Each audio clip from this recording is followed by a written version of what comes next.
Hello everyone, welcome to Lukman IAS. So today on 4th of March 2021, we are going to analyze some important topics from The Hindu newspaper. So let us quickly look into the topics that we will understand. Okay, so these are the topics that we will understand today. There are 7 topics, okay, that I have covered for the day. So let us discuss about these topics one by one.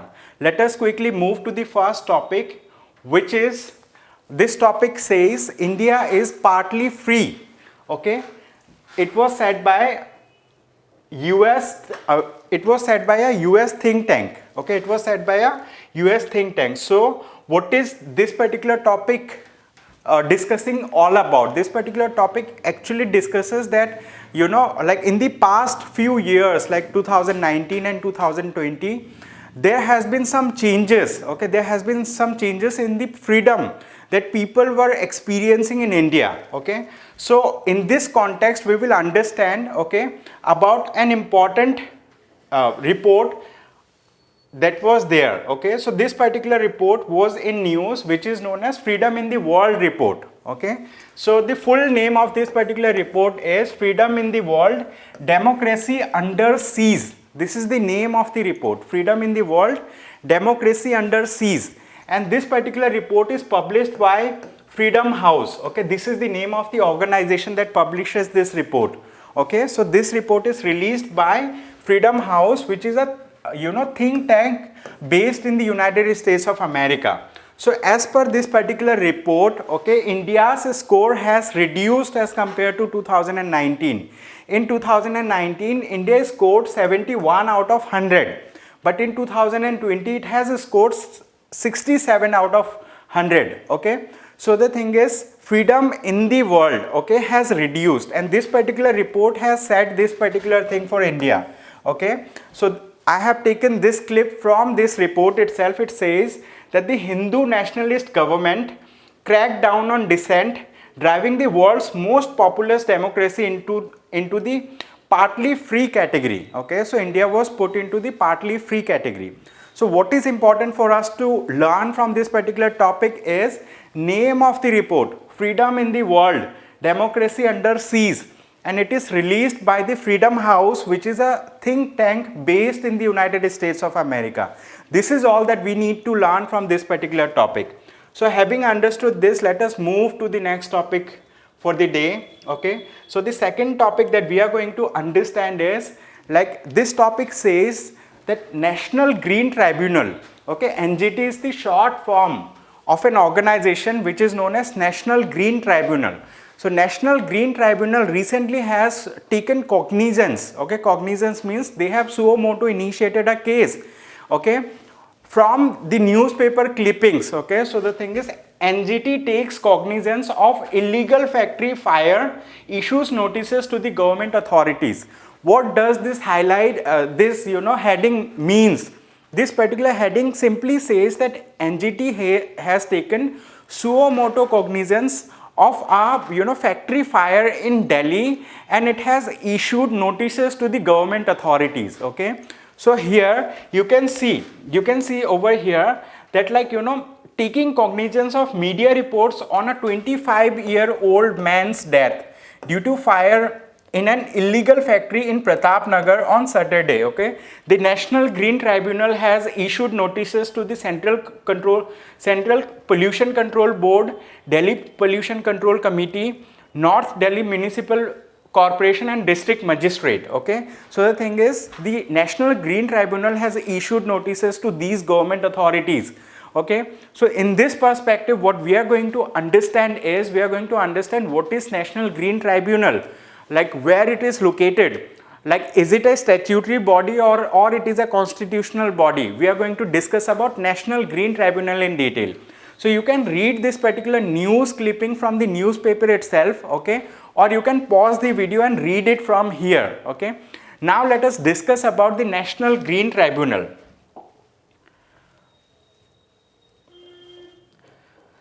National Green Tribunal, as you can see, this is the logo of the NGT. This is the logo of the National Green Tribunal. Okay, so National Green Tribunal has been established under the National Green Tribunal Act 2010, What it means, that this particular body was established under an act. The name of the act is National Green Tribunal Act 2010. It simply means that this body is a statutory body. Okay, there is a legal backing. It is known as a statutory body. Okay, it is a statutory body. So having understood this, let us understand what are the works that are done by National Green Tribunal. Basically, National Green Tribunal is a specialized body. Okay, it is equipped with necessary expertise to handle environmental disputes involving multidisciplinary issues. Okay, so National Green Tribunal is a specialized body that is tasked with dealing with the disputes that arises out of environmental problems. Okay, that arises out of environmental disputes. Okay, so the tribunal shall not be bound by the procedures that are laid under the Code of Civil Procedure 1908, but shall be guided by the principles of natural justice. What it simply means, that this body, the National Green Tribunal, will be guided by the principles of natural justice that are most of the time not codified. Okay, and National Green Tribunal is not bounded, it is not bounded by the Code of Civil Procedure 1908. Okay, so the thing is, this particular tribunal has been mandated that it should dispose of most of the cases within 6 months time period. So 6 months is taken as a deadline by the National Green Tribunal to dispose any environmental related disputes. Okay, and this 6 months time is calculated from the date of filing of case. Okay, that's the thing. And National Green Tribunal has 5 offices in India.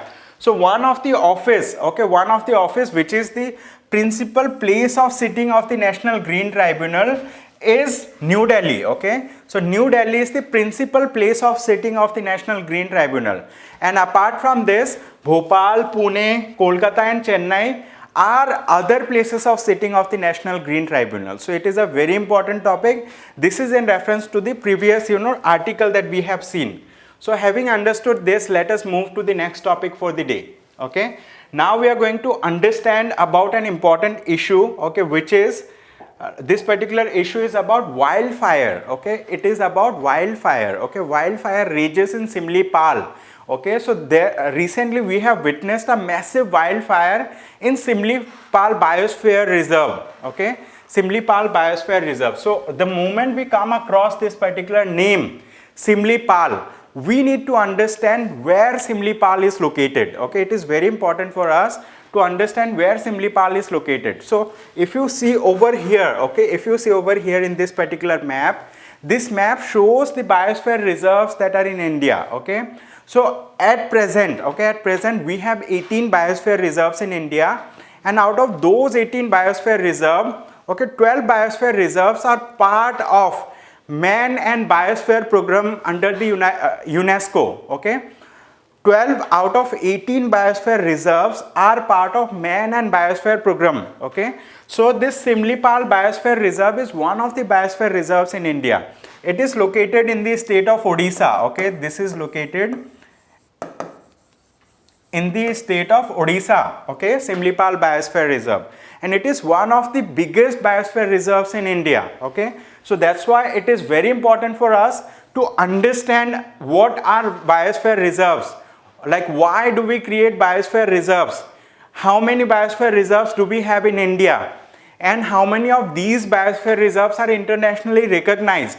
And which is that organization that recognizes biosphere reserve and all? We are going to discuss each of these things in detail in today's discussion.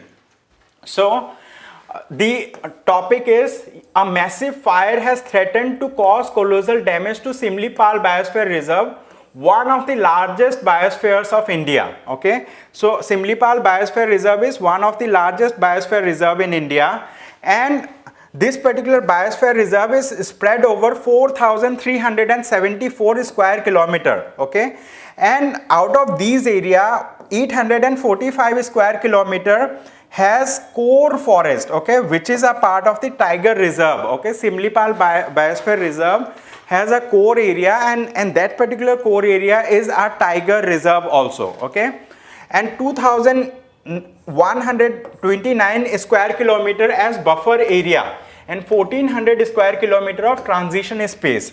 So till now you might have understood, like, you know, this particular information tells us like there is a biosphere reserve. In that biosphere reserve, you know, there is some area, and inside that biosphere reserve we have a core area, then we have a buffer zone, then we have a transition area. What do we mean by these things? What do we mean by, you know, like core area, buffer zone, transition area of a biosphere reserve, and what kind of human activities are allowed in these areas? We are going to discuss in detail today, okay? And apart from this, this particular article itself gives us information like Simlipal is home to a wide range of wild animals, including tigers and elephants. Besides 304 species of birds, 62 species of reptiles, it also hosts 1076 flowering species, okay? So from this article itself we get the information that inside a biosphere reserve we protect not only animals but also plants, okay? So here this particular biosphere reserve, you know, consists of tigers, animals, okay, flowering plants, and different kind of animal species are, you know, protected in this particular biosphere reserve. So having understood this particular context, let us now quickly go to understand what is a biosphere reserve. It is very important for us to understand what is a biosphere reserve, okay? So let us look to understand what is a biosphere reserve, okay? So biosphere reserves are those areas, these are those areas where we, you know, we protect certain kind of animals, plants, and, you know, different kind of species, okay? So why are we protecting these species? Because as you know that, you know, climate change is happening globally. So it is a global problem. Climate change is a global problem. So to protect, you know, species from the climate change, the United Nations, there is a body which is known as UNESCO, okay? UNESCO, okay? United Nations Educational, Scientific and Cultural Organization. This is the full form of UNESCO. This UNESCO has devised a concept of biosphere reserve, and these biosphere reserves are, you know, located inside a particular country. So India has certain biosphere reserves. Similarly, other countries also have, you know, their own biosphere reserve. At present, India has 18 such biosphere reserves, and out of those 18 biosphere reserves, 12 biosphere reserves are recognized by the UNESCO under Man and Biosphere Program, okay? 12 are recognized by UNESCO under Man and Biosphere Program. So as you have understood that biosphere reserves are, you know, those designated areas, okay, those designated areas where we, you know, tend to protect certain kind of species. Like who are going to protect those species, okay? This is going to be protected, you know, by cumulative effort of all the stakeholders that involves the government, okay, at the central level, local level, and even the local community people also participate to protect the biosphere reserve over there, okay? So these biosphere reserves are places that provide local solutions to the global challenges.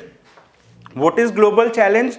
Global challenge is, you know, environment and ecology related problems, okay, like, you know, degrading environmental conditions, and locally we are trying to conserve certain species. So these biosphere reserves are providing local solutions to the global problems, and these biosphere reserves include terrestrial, marine and coastal ecosystems, okay? Biosphere reserves may be, you know, terrestrial, it may be marine, as well as it may be coastal ecosystem, okay? So as I had already shown you that, like, Simlipal Biosphere Reserve is located in the state of Odisha in India.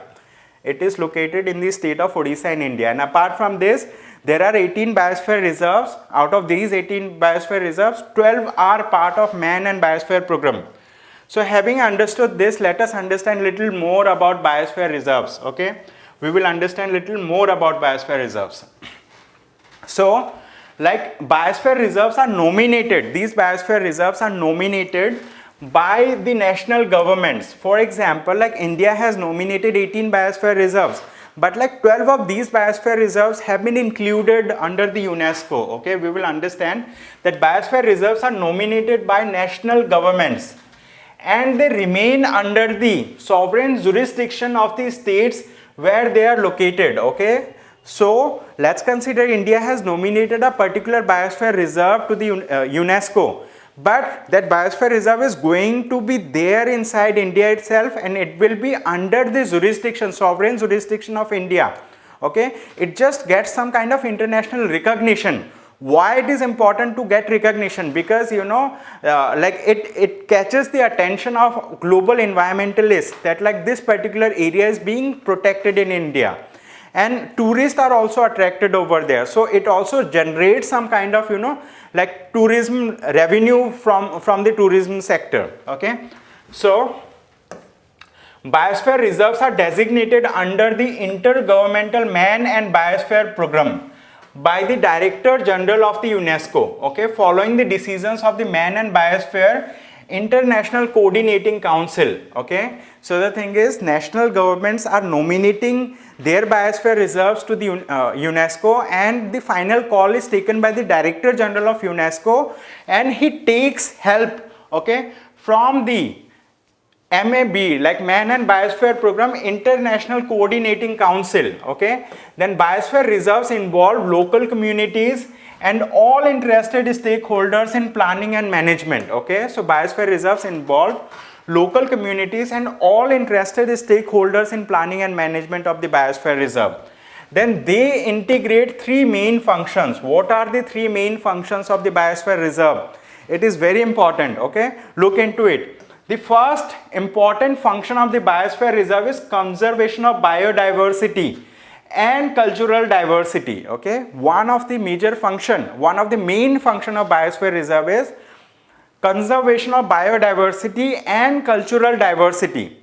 Then second function of biosphere reserve is economic development. Okay, second function is economic development, that is socio-culturally and environmentally sustainable. Okay, so second function is economic development, that is socio-culturally and economically, okay, sustainable. Then the third major function of a biosphere reserve is logistic support underpinning development through research, monitoring, education and training. Okay, and apart from this, these three functions are pursued through, okay, biosphere reserves three main zones. We are going to discuss what are those three main zones. This is very important. Okay, this is one of the most important discussions that we are going to have. So having understood the three major functions of biosphere reserves, now we are going to understand the three main zones in a biosphere reserve. Okay, one of the three main zone is known as core area. Okay, one of the zone is known as core area. So core area is first and foremost important zone in a biosphere reserve. Core area is first and foremost important thing. Then the second is buffer zone. Okay, buffer zone, it is also very important. Then third is transition area. So these are three zones. These are three main zones in a biosphere reserve. One is core area, second is buffer zone, third is transition area. We will understand what is core area, buffer zone and transition area. So you can see this green color that you can see over here. Okay, in this particular map, okay, this green area, okay, this entire green area is the core zone. Okay, this is the core zone. And if we talk about buffer zone, what is buffer zone? This blue area that you can see in the map, this is the buffer zone in a biosphere reserve. This is the buffer zone. If we talk about transition area, this particular shaded area, outside shaded area, this is the this is the transition area. So I am marking number 1 to the core area, number 2 to the buffer zone or buffer, okay, and number 3 to the transition area. Now let us understand what are the kind of activities that are allowed to be performed in the core zone, in the buffer zone and the transition zone. Okay, so we will understand in the core area only research related activities are allowed. Okay, in the core area only research related activities allowed. And if we talk about buffer zone, in the buffer zone, all these four functions are allowed. All these four things are allowed. Like human settlement is allowed, research is allowed, education and training is allowed, and tourism is allowed. Okay, so this is human settlement, okay, tourism, research and development, and all these four functions are allowed over here. Tourism is allowed, research, human settlement, and also education and training. And if we talk about transition area, in the transition area as well, all these four functions are allowed. Okay, all the four functions are allowed in transition area and in the buffer zone. Okay, these four areas are allowed in the transition area as well as buffer zone. But inside the core area, only research related activities are allowed. Okay, these are the three main zones in our biosphere reserve. Okay, so let us understand these three main zones. I have taken these information from the UNESCO website itself. Okay, so what does core area comprises? Okay, core area, so this is the first zone, then we have buffer zone, this is the second one, and then we have third thing. First is core areas. It comprises a strictly protected zone that is that contributes to the conservation of landscapes, ecosystem, species, and genetic variation. Okay, the core area comprises a strictly protected zone that contributes to the conservation of landscapes, ecosystem, species, and genetic variation. When we talk about buffer zone, it surrounds or adjoins the core area and is used for activities compatible with sound ecological practices that can reinforce scientific research, monitoring, training, and education. And if we talk about the transition area, this is the outermost area in a biosphere reserve. Okay, the transition area is where the communities foster socio-culturally and ecologically sustainable economic and human activities. Okay, so these are the three important zones in a biosphere reserve. Okay, so having understood this, let us now move to the next topic. Okay, this is the next topic that we are going to discuss. This is topic number 4. So this topic is rape and marriage. This topic says rape and marriage. So this was in news today. So it says that marital or other relationships between the predator victim cannot be a rape defense. It simply says, like, even if a victim is in marital relationship with her husband, so her husband cannot use the relationship, like marriage, as a defense for heinous crimes like rape. This is the thing. Why this particular article was recently in news? Because what happened recently, there was a government employee. Okay, there was a government employee and he was working in the state of Maharashtra. Okay, that government employee was working in the state of Maharashtra, and so years before, he had repeatedly sexually exploited. Okay, he has repeatedly sexually exploited a girl who was who was a high school going girl. Like, she was a school going girl. She was being sexually exploited for a long duration of time by the government official. Okay, so the thing is, there was cases filed against that particular person, and that case has reached the Supreme Court of India. And recently the Chief Justice of the Supreme Court of India has said that the counsel or the lawyer of that particular accused person, that like, is your client going to marry this particular girl? Okay, so when we talk about such kind of option being given by the highest judge in a particular country, the Chief Justice of India, okay, when he himself gives such options to the criminals of such heinous crime, it undermines the societal development that is going on in India. Okay, like there was a patriarchal mindset, okay, during the Vedic times, and like our society has been struggling a lot to to make the society equal for men and women. But such kind of patriarchal mindset, which even if it is being shown in the highest judiciary in the country, what it does, it simply undermines the right of equality of the other sex. That's important, okay? So the thing is, this particular article criticizes the recent, criticizes the recent hearing of the Supreme Court of India. It says that even if the Chief Justice of India or the Supreme Court is giving such kind of options to to those people who are committing such heinous crimes, it undermines other judicial organs of the government also. There has been many cases. This is not the first case. There has been many cases where panchayats has given such options to the perpetrators of crime. But the thing is, if it is being reflected from the highest judiciary, okay, it simply undermines the other sex. It brings the society to a lower level. Okay, there have been other cases also, and even in the Supreme Court of India, there was another case where the similar hearing has happened.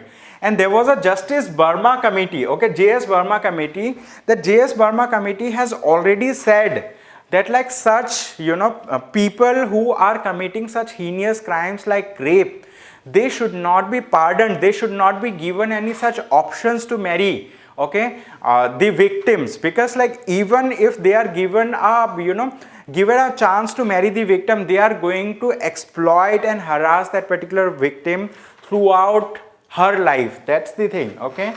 So Justice JS Verma committee was very vocal about it. It clearly stated that such options should not be given to criminals of such heinous crime. And apart from this, there have been similar judgments from the European Commission of Human Rights.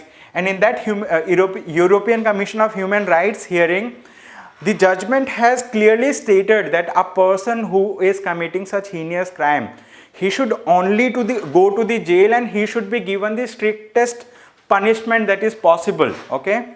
So this is all about this particular article, rape and marriage. So what it does, it simply it simply brings forth a kind of debate that brings forth the patriarchal mindset in our society. And this particular topic is important from General Studies paper 2, okay, paper 2 perspective under social justice, okay, social justice. You should read this topic in detail to learn more about it, so that you can reflect this particular topic in your examination. Now let us understand the next topic for the day. The next topic is, despite arbitration, tug of war, mutual settlement is the key, okay. Here we need to understand what do we mean by arbitration, okay. We need to understand what do we mean by arbitration, okay. So this particular topic talks about, despite arbitration, tug of war, mutual settlement is the key. And it also says that given increased FDI, foreign direct investment in India, it may not be conducive to weave a web of litigation affecting stakeholders and exit routes, okay. So let me brief you about this particular article. This particular article simply says, okay, that although arbitration is going on, okay, so arbitration, what do we mean by arbitration, we are going to discuss, okay. Arbitration means whenever there is any kind of dispute, especially dispute of the financial nature, okay, dispute of financial nature, okay. So let's consider there were few disputes, a dispute between the Government of India and Vodafone, okay, and dispute between Government of India and Cairn Energy, okay. So when we talk about Vodafone is a multinational company. I think it is based in Netherlands, okay. Then we have Cairn Energy, okay, we have Cairn Energy, it is based in UK.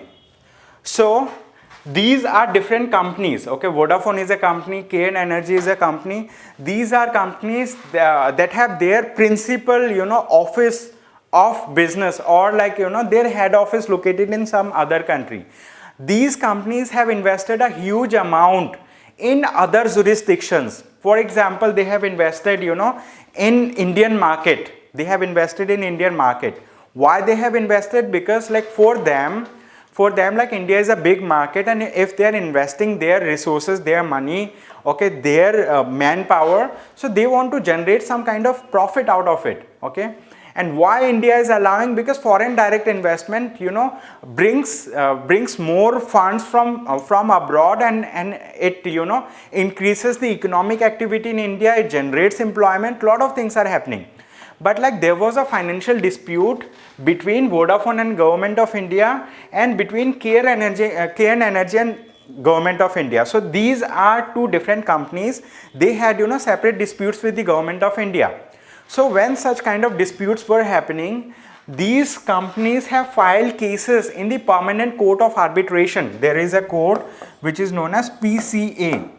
PCA stands for Permanent Court of Arbitration. Okay, this is an international court. Okay, this is an international court where, similar kind of financial disputes are being heard. Okay, so here legal persons means these companies like, Vodafone, KN Energy, these are considered legal persons in legal language. Okay, so these are legal persons. Even legal persons or individuals can, sue a government. Okay, so they have filed cases against the Government of India. Why? Because Government of India has applied retrospective taxation to Vodafone. And in case of KN Energy, there was not only retrospective taxation, there were other, other similar disputes. So Government of India had asked these companies to, to pay a huge amount, okay, as retrospective tax and for other purposes. Okay. So what these companies have done, they have filed a case in the Permanent Court of Arbitration, and in both the cases the Permanent Court of Arbitration has given a verdict in favor of these companies. It simply means the Government of India has lost the legal battle over there. Although the Government of India has, certain other ways to like deal with these cases, but like there the Government of India has lost, and Government of India was was asked to pay a huge amount to KN Energy. And in case of Vodafone, the Government of India has dissolved like whatever Government of India demanded as retrospective tax from Vodafone. Okay, so now let us understand what do we mean by arbitration. Arbitration means whenever there are two parties that have some financial dispute between them or any other kind of dispute between them, they can mutually decide. Okay, like they can decide a arbitrator. Arbitrator will be an independent authority or independent person who is going to hear the case from both the parties, and whatever decision that they give, okay, that will be considered final and binding to the party. That is means arbitration. In legal terms, there are similar terms in like, mediation, arbitration, conciliation. Okay, there are different terms. So in case of arbitration, there is an independent arbitrator. Okay, he hears the case from both the parties and it gives verdict. Okay, that's the thing. So there was a case where like, Government of India and these companies were like, filing legal suits, and this particular article discusses in detail about it. Okay, so this is a very balanced article. It says like what is best for both the parties. Both the parties means on one side the Government of India, on other side Vodafone or KN Energy. Okay, because see, like KN Energy or Vodafone, okay, these are companies. Okay, these are companies, their main motto is profit generation. Okay, so they are investing a huge amount in India. They have already invested a huge amount in India, and they have invested in other countries as well. Okay, and for India it is an important thing. It is important that like it should attract the foreign direct investment. Okay, the more foreign direct investment comes, the more economic activity happens, the more employment generation happens. So it is in the best interest for both the parties, like for these multinational companies and for the Government of India, that like foreign direct investment should be attracted and there should be a level playing field for these people. Okay, So whenever such kind of legal disputes happen, so what is the best way forward? The best way forward is to settle these disputes amicably. Okay, these disputes should be resolved in peaceful manner. Okay, so the thing is, Government of India do have certain other kind of legislations, like we have Vivad se Vishwas. Okay, Vivad se Vishwas is a kind of policy of the Government of India, under which if there is a kind of taxation dispute, in that case the disputed party can submit a lesser amount. Let's consider 50% of the total fine to come out of the legal issue cleanly. Okay, so we have a Vivad se Vishwas scheme as well. Okay, but the thing is, these companies have been imposed a very high tax under retrospective taxation. We will understand retrospective, okay, taxation.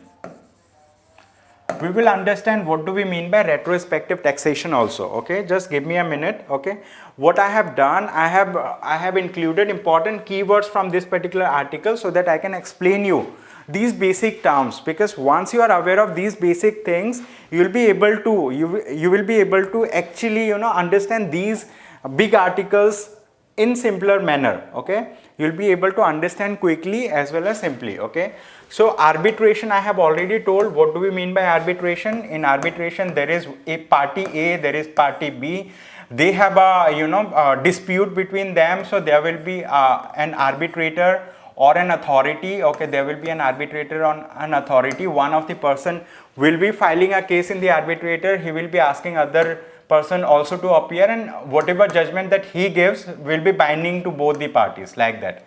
So this is arbitration. Retrospective taxation means, what do we mean by retrospective taxation? Let's consider, on one hand we have Government of India, and on other hand we have small companies. There are many companies. Okay, let's consider, like we have Vodafone. Let's consider this is Vodafone. Okay, Vodafone. Okay, so retrospective taxation means, let's consider today Government of India is making a law. Okay, it is passing a law or a policy. Okay, it is making a law or policy that these companies have to pay taxes from 2005 onward. They are making, Government of India is making law today, but they are applying the taxes from a previous date. Let's consider 2005. Today is, let's consider 2021, any particular date of 2021. So these companies, okay, after this framing of this particular policy, these companies will be liable to pay taxes, okay, as per these policy to the Government of India. They will be paying taxes, and if these taxes happens to be a huge amount, then these companies will face sustainability issue. Okay, so these companies will try to find some alternative routes so that, like they can avoid such kind of retrospective taxation. Retrospective means framing the policy today but applying the tax from a day like a previous date, like 2005. So this is known as retrospective taxation. So it puts huge burden on these companies. Okay, so I hope you have understood what do we mean by retrospective taxation. Then the financial disputes were happening between KN Energy and Government of India, Vodafone and Government of India. So these are two different cases that were discussed in this particular article. Okay, and as you know, like India is the 12th largest receiver of foreign direct investment. Okay, and if such legal disputes keep on happening, what it does, it like it gives a kind of signal to those companies or to those individuals who are willing to invest in India. Okay, if such legal disputes happen, so they will be discouraged from investing in India. So such legal disputes should be avoided by the government itself, okay, beforehand. That is important. Okay, and apart from this, Permanent Court of Arbitration, as I said, like PCA, it is like it is located in The Hague. Okay, it is located in The Hague, Netherlands. Okay, its headquarter is in The Hague, Netherlands. That's the thing. Okay, here even an individual can file a case against the Government of India, or a legal person can file a case against a sovereign authority like that, or one sovereign authority can file a case against another sovereign authority, and whatever award is given by this particular court, it is final and binding. But like there is no enforcement mechanism, okay, there is no mechanism to enforce whatever, you know, like judgment is given by this particular court. That is the thing. Then like India has a bilateral investment treaty. Bilateral investment treaty means it's a kind of mutual agreement between two parties. Let's consider on one hand we have government of India, on other hand we have the government of the United Kingdom. Okay, UK and India, when they sign a kind of bilateral investment treaty, like, you know, Indian nationals can invest in UK, okay, and they will be given fair treatment. Similarly, like, you know, the nationals or citizens of the United Kingdom can invest in India and they will be given fair treatment, and, you know, like they will be given taxation related fair treatment and all. This is known as bilateral investment treaty. So India has bilateral investment treaty, okay. India has BIT, bilateral investment treaty, okay, with UK, with United Kingdom, and India has also signed bilateral investment treaty with Netherlands, okay, with Netherlands. So India has signed bilateral investment treaty with different countries.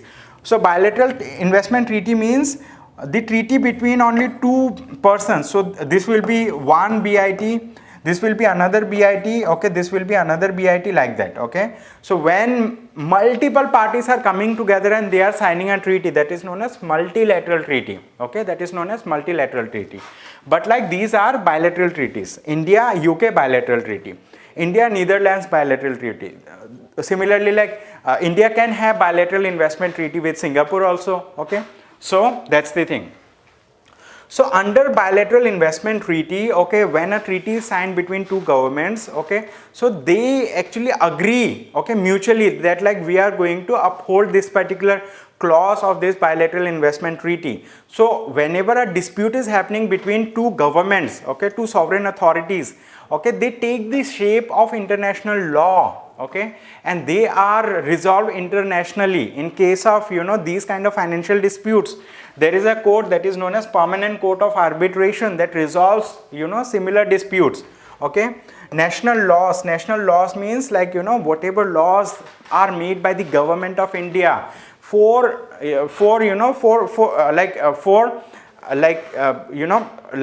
looking after the people of India, or for taking care of various issues in India, that are known as national laws. For example, I have given a example of Vivad se Vishwas scheme, under which, you know, those people who have defaulted in repaying their their tax liabilities earlier, they will be given an option to pay a lesser amount now and come out of that particular legal dispute. That is Vivad se Vishwas scheme.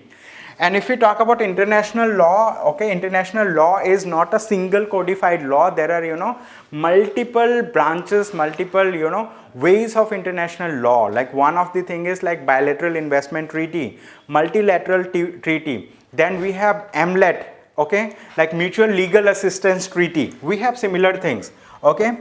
So such disputes, okay, such disputes whenever arises should be, you know, should be settled amicably. And recently the KN Energy has, you know, started looking for some kind of amicable settlement of similar disputes, because they want to, you know, keep their business present in India. And similarly, for India, it is important that, you know, these foreign direct investors should be encouraged to invest more in India, okay. That's the thing. If you read that particular article, you will understand the crux. This particular article simply says there should be a balanced approach, so that we do not discourage other foreign direct investors just for the sake of, you know, just for the sake of winning a particular case. That's the thing. Okay, so having understood this particular topic, let us move to the, you know, next topic for the day.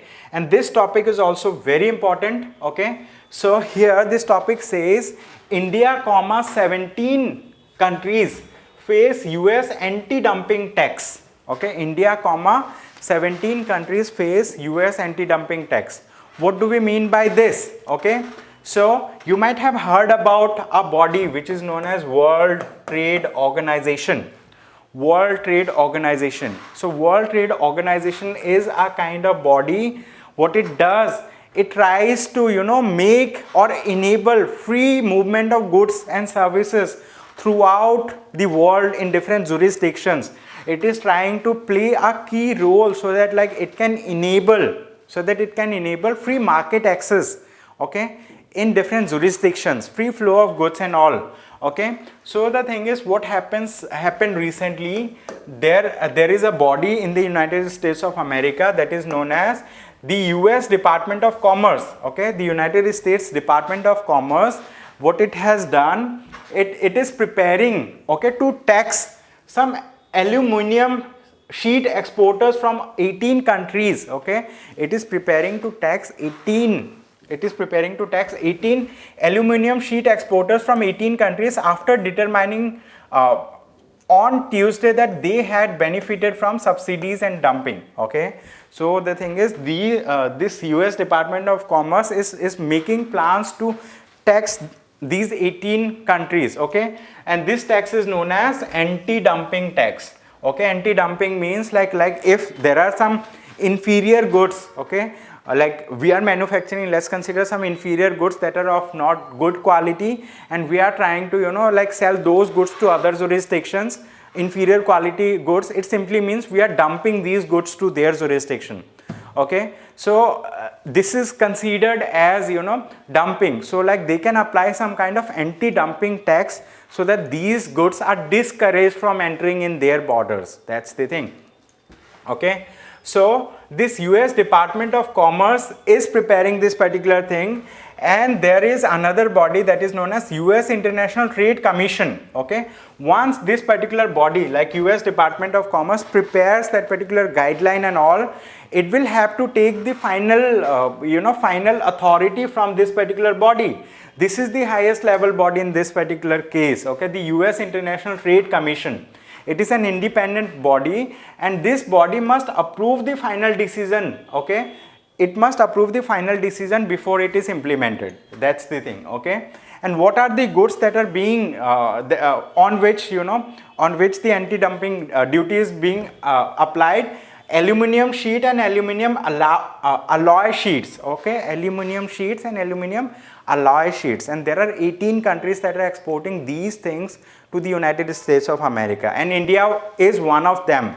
So once they apply the anti-dumping duty, so after then what will happen, like Indian manufactured steel sheets and steel alloys will be costlier in the market of the United States of America, and these goods will no longer be attractive from India. Okay, so our export potential of the aluminum sheets will reduce. Okay, we will be able to sell lesser quantity of aluminum sheets from India to United States after they apply anti-dumping duties. Okay, so the thing is, this particular body, which is known as US Department of Commerce, it has recently said that imports from India, okay, have benefited from subsidies for 35% to 89% according to the US investigation. And they said India has benefited around $129 million in 2019 out of doing dumping, okay, out of dumping the aluminum sheets in the United States. Okay, so that's the thing. So you just need to understand it is a topic which is relevant with economy, and it is important from general studies paper 3 of mains exam, and it is also important for the prelims exam under the heading Indian economy. Okay, under Indian economy. So having understood this topic, let us move to the next topic for the day. Okay, this is going to be the last topic. Okay, this topic says voicing dissent against government is not sedition. Okay, voicing dissent against government. Dissent, what do we mean by dissent? Means if you are stating something that is that is against the government to certain extent, okay, against policies of the government. So that is known as dissent. You are not happy with the actions that are being taken by the government. That is known as dissent. If you are speaking about it, it is known as dissent. So if you are dissenting, if you are having a dissenting opinion, if you are having an unfavorable opinion, government made a policy, you did not like this policy, if you say something against this particular policy, that will be considered as dissent. Okay, and like if we talk about sedition, sedition is a very strict law. It is a very strict law. Like sedition is mentioned in the Indian Penal Code. Okay, and there are provisions in the Criminal Procedure Code, CRPC. Okay, so we will understand about sedition also. Under Indian Penal Code there is section 124A. Okay, we'll discuss about it. So what happens over here, that like Supreme Court has recently given a judgment that voicing dissenting opinion is not sedition. So this particular article is trying to discuss what is the difference between dissent, what is the difference between dissent and sedition. Okay, what is the difference between dissent and sedition? Many a times what the government does, government considers dissent as sedition, and they charge people with sedition, and sedition is a very, very strict law, and this particular law gives authority to the government to detain any person for longer duration, and there will be stricter punishment for this. Dissent is a kind of freedom that is available to the people. Like we have Article 19 in the Constitution of India. This article guarantees freedom of speech and expression.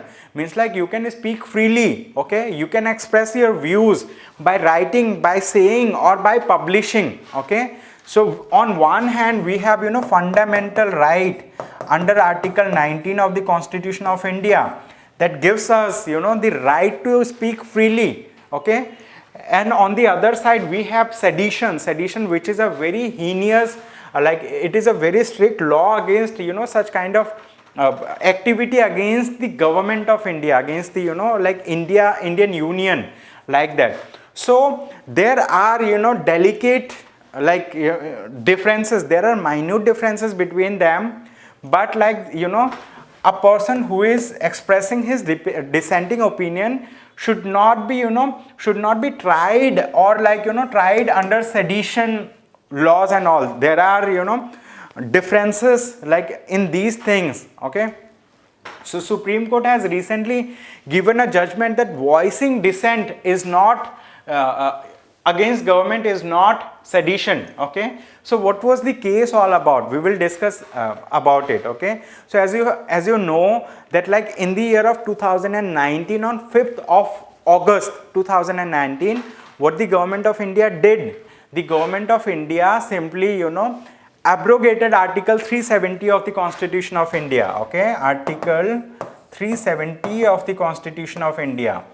This article actually dissolved the statehood of the state of Jammu and Kashmir, and thereafter the state of Jammu and Kashmir was bifurcated into Union Territory of Jammu and Kashmir having legislature and Union Territory of Ladakh. Okay, so the state of Jammu and Kashmir was made two union territories.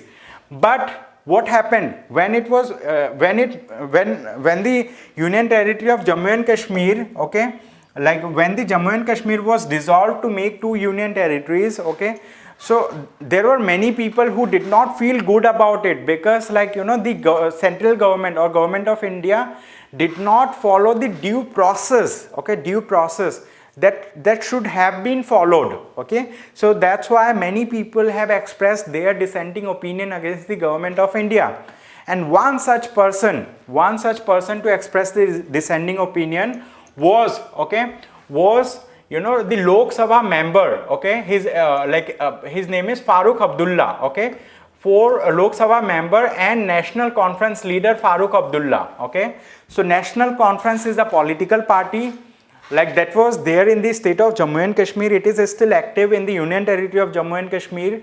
So the leader of the National Conference, leader of the state party of National Conference, Farooq Abdullah is also a member of the parliament. He has expressed his dissenting opinion against this move of the government in abrogation of Article 370 of the Constitution of India. And what he said, he simply said, okay, so like it is not clearly written whether he has actually said or not, but allegation is that like that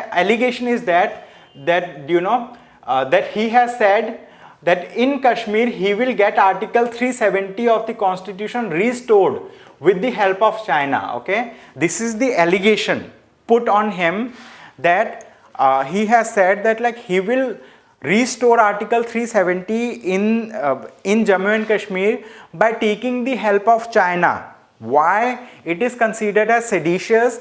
Because the person who has filed case against Farooq Abdullah in the Supreme Court of India, he has said like there are only two adversary countries to India. One of the country is Pakistan and another country is China. Okay, and if one of the member of the parliament, okay, one of the member of Indian parliament is threatening the government of India to take help of China, it should be considered as sedition. So this was the main thing that was said by the person who has filed case against Farooq Abdullah.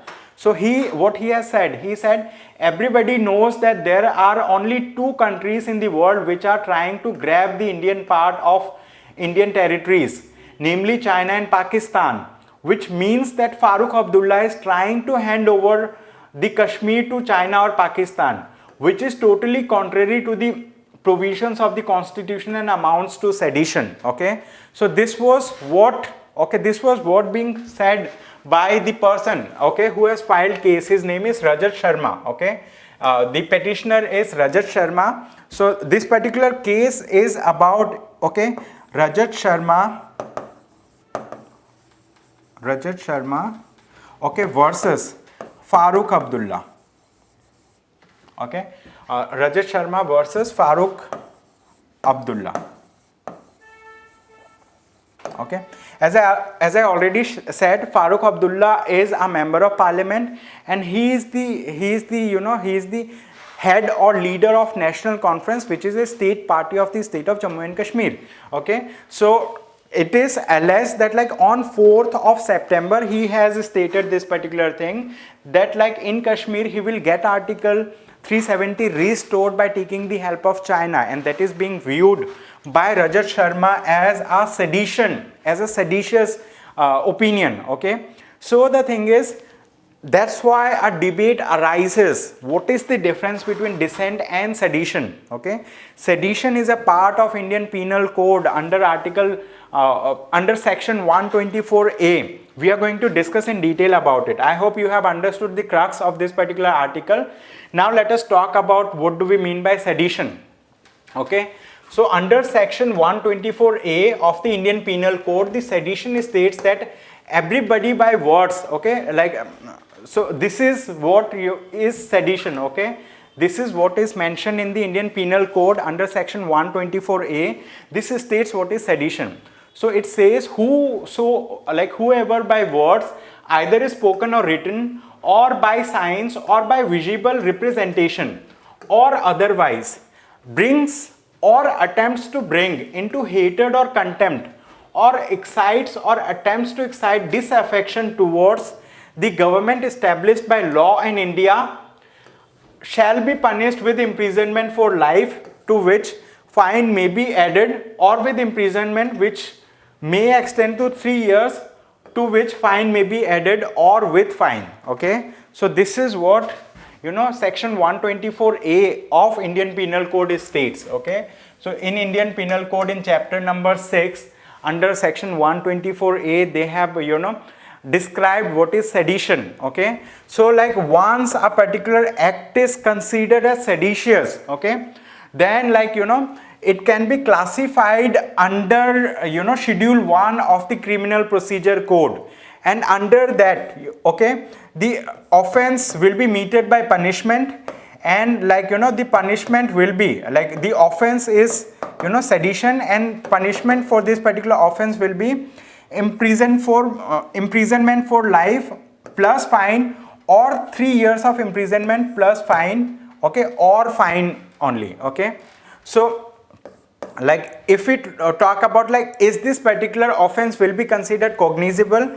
Yes, it will be considered cognizable. Okay, like will it be bailable? No, it will not be bailable. Okay, then it will be triable by sessions court of sessions, means at the district level the criminal court will be able to, like we say districts and sessions court, the sessions court will be able to hear this case. Okay, it will be a non-bailable offense and it will be considered as cognizable offense also. Okay, so that's the thing.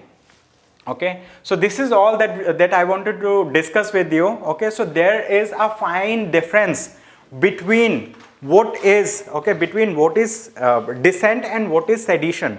You may expect a question in UPSC, okay, asking what is the difference between dissent and sedition, or like to put your view to critically comment upon it. So they may ask a question in that behalf. Okay, that's all that I had to discuss with you today. I hope it was a great learning session for you and you have a good day ahead. Thank you.